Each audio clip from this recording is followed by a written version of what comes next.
fine line of the mind, get the tactical advantage of the you to be like, I've worked too hard, and you really have worked hard enough. On the other side of that extreme place that I call suffering, call whatever you want, there's a whole other world that people have not even examined. But you have to go to that extreme place to examine it. You want to stay here in this comfortable place. Once you're going to push yourself to that extreme place, it's like a whole other universe. It's almost like you're an astronaut and you've examined something up in outer space. Oh, it's always been there. But you have to be going through all the muck and all the shit to examine it. You're like, my God, all this crap, there's a whole other universe over here in my mind. Whole other universe.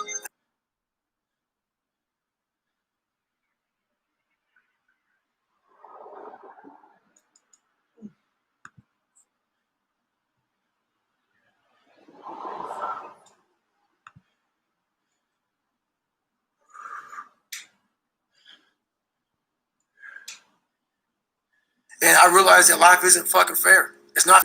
And you better figure out some tools and some ways to stop feeling sorry for yourself, because no one is coming to rescue you. No one feels sorry for you. God put me in a very interesting spot in life where he made hell my teacher. He made hell my teacher.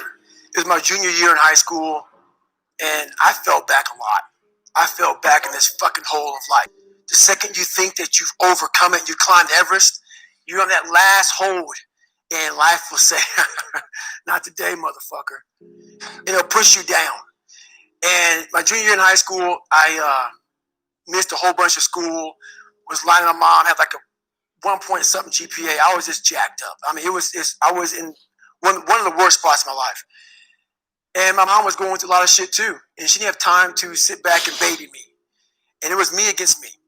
I said, I'm tired of feeling the way I feel every day. I'm tired of how I feel. I'm tired of lying to myself, lying to people, and just being some piece of shit.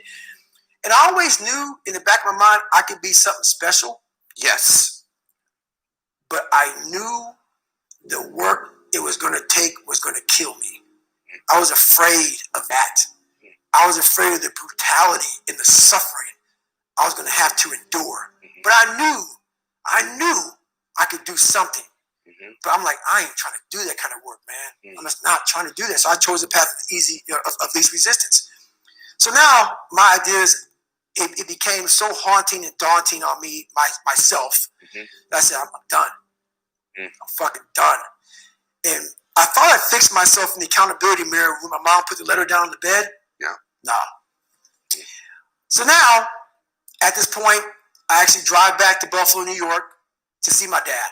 Haven't seen him in years. I've not heard this part. And no one knows about this. I didn't put this in the book even. So before I start this journey to be Navy SEAL, I go back to see my dad because I realize now I got to fix some shit. I'm blaming everything. I got to go back. You know how a lot of times, like, if you're a runner, your right knee may hurt, but it's not your right knee that hurts, it's your left hip. Yes. But we're concentrating on the right knee. I'm concentrating on all my shit.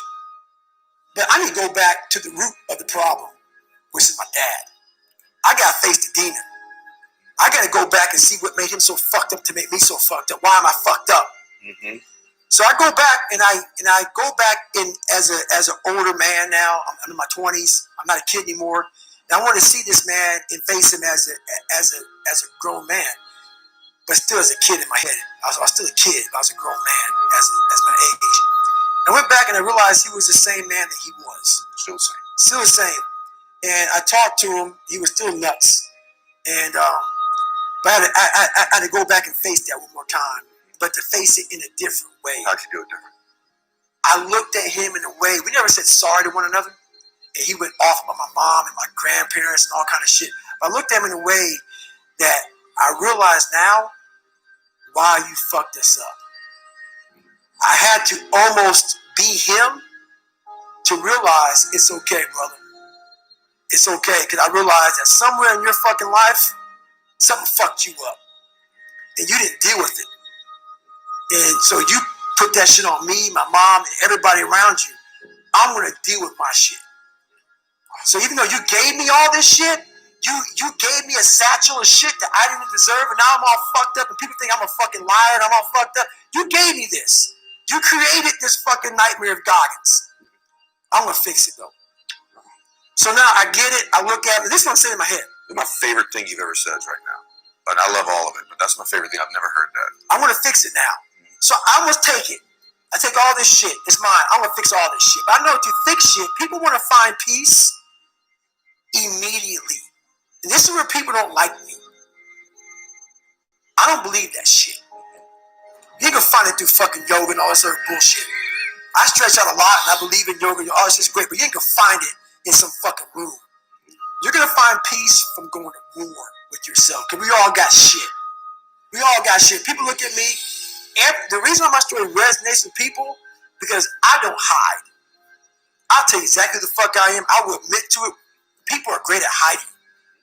So they want to just find peace. No, you got to take your shit, fix whatever's fucked up in you. Don't just shove it under the rug. Fix it, and then you'll find some peace later. I had to I realized I had to reinvent a whole nother human being within myself, because who I am wasn't going to make it. This guy is not going to cut it. So I had to be a guy who can take any kind of pain, any kind of suffering, any kind of torture, mentally, physically, emotionally, spiritually. I had to have the people who, I had to visualize everybody that called me nigger. You have to be in a room with people like this. I had to make up these things in my mind, the things I had to overcome. And I started callousing my mind through a process, and it basically started with working out.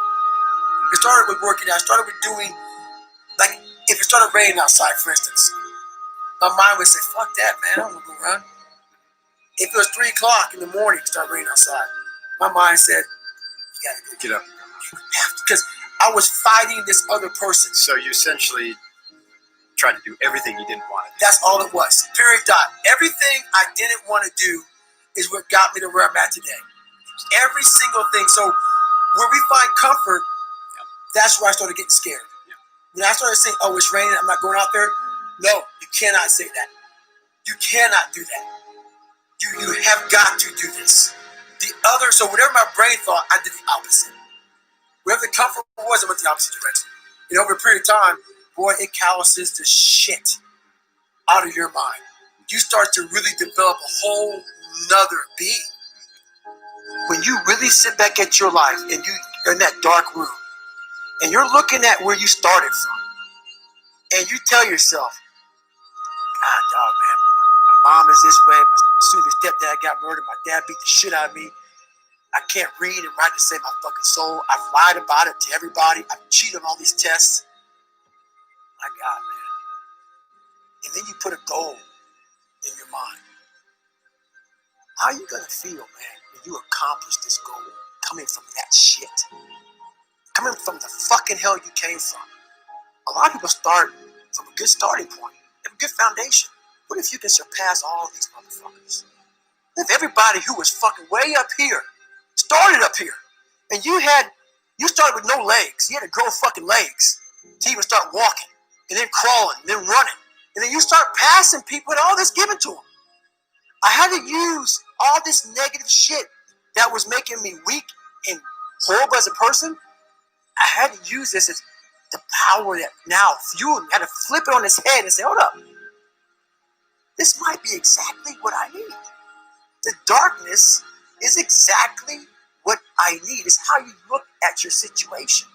What was the greatest lesson your mom taught you growing up? Honestly, the greatest lesson she ever taught me is a lesson that she doesn't know how much she taught me, because she wasn't much in the teaching moment. My dad took her soul. But what I did as a young kid is I observed everybody. I wasn't really smart in the books, but I was real smart when it came to life. And I was able to sit back and watch her mistakes. I was able to see how she struggled through life and how I don't want to struggle through life. And I was able to see she never picked me up. The biggest thing she did for me, this is the honest to God truth, and she doesn't even know she did it. When I would bust my ass, and I would fail, when I was at the bottom of the sewer, she never picked me up.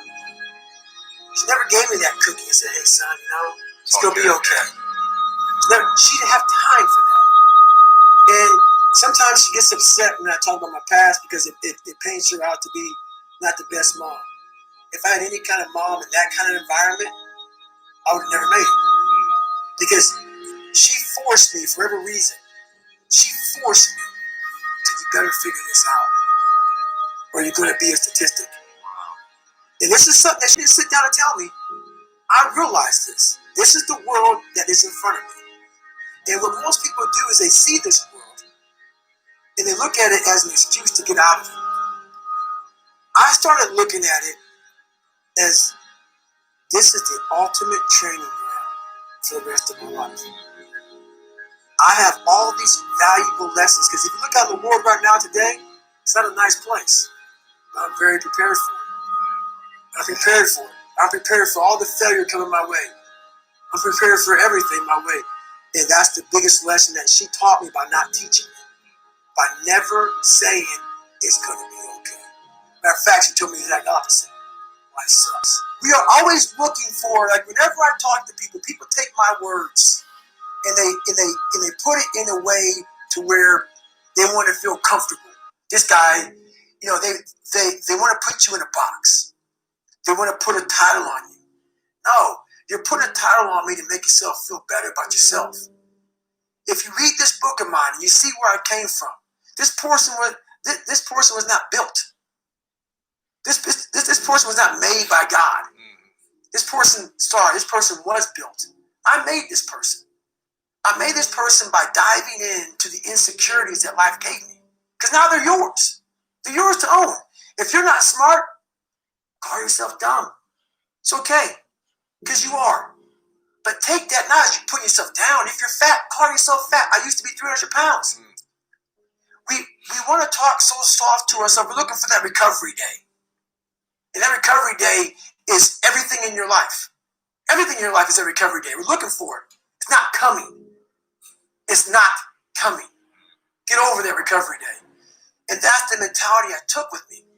And what happened through that process was all the frivolous things of life started to float away. I used to tell people lies so they would like me.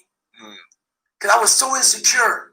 When you start to build yourself up and start to have the one thing that we don't have is confidence. Yep. Real, authentic confidence from hard work.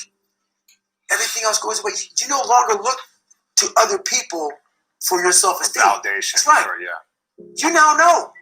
I walk in the room now and I know the hours and years and decades I put into David Goggins. That's something, it's not on the wall. It's not a trophy on the wall. It's not a medal on your neck. It is actually a feeling in your heart. And people go, why don't you ever smile? I don't have to.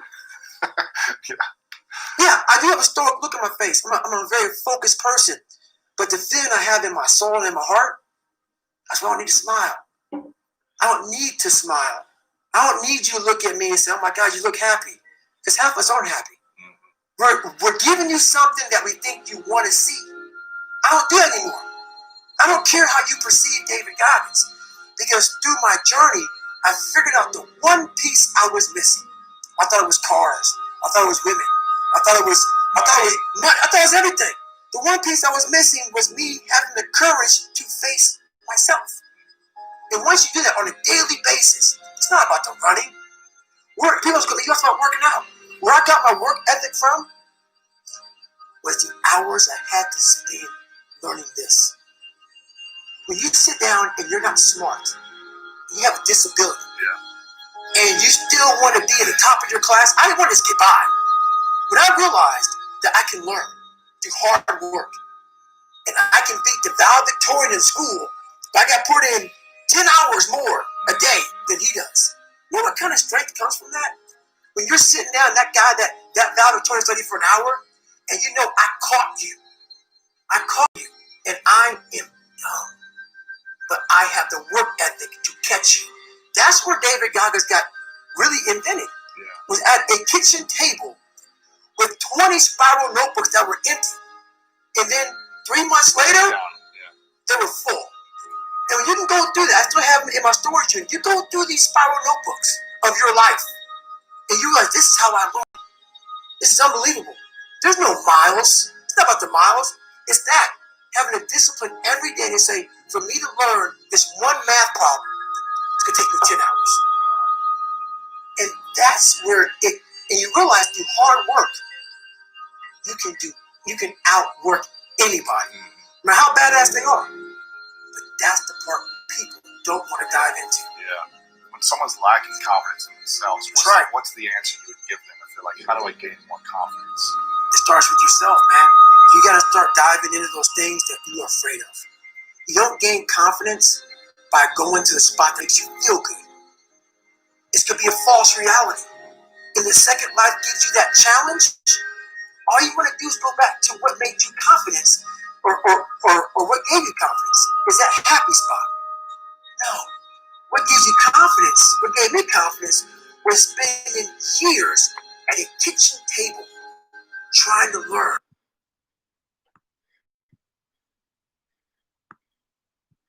Trying to learn how to read and write on my own. Realizing I can't learn the way you learn. I can't. But I can learn. What gives you confidence, not being afraid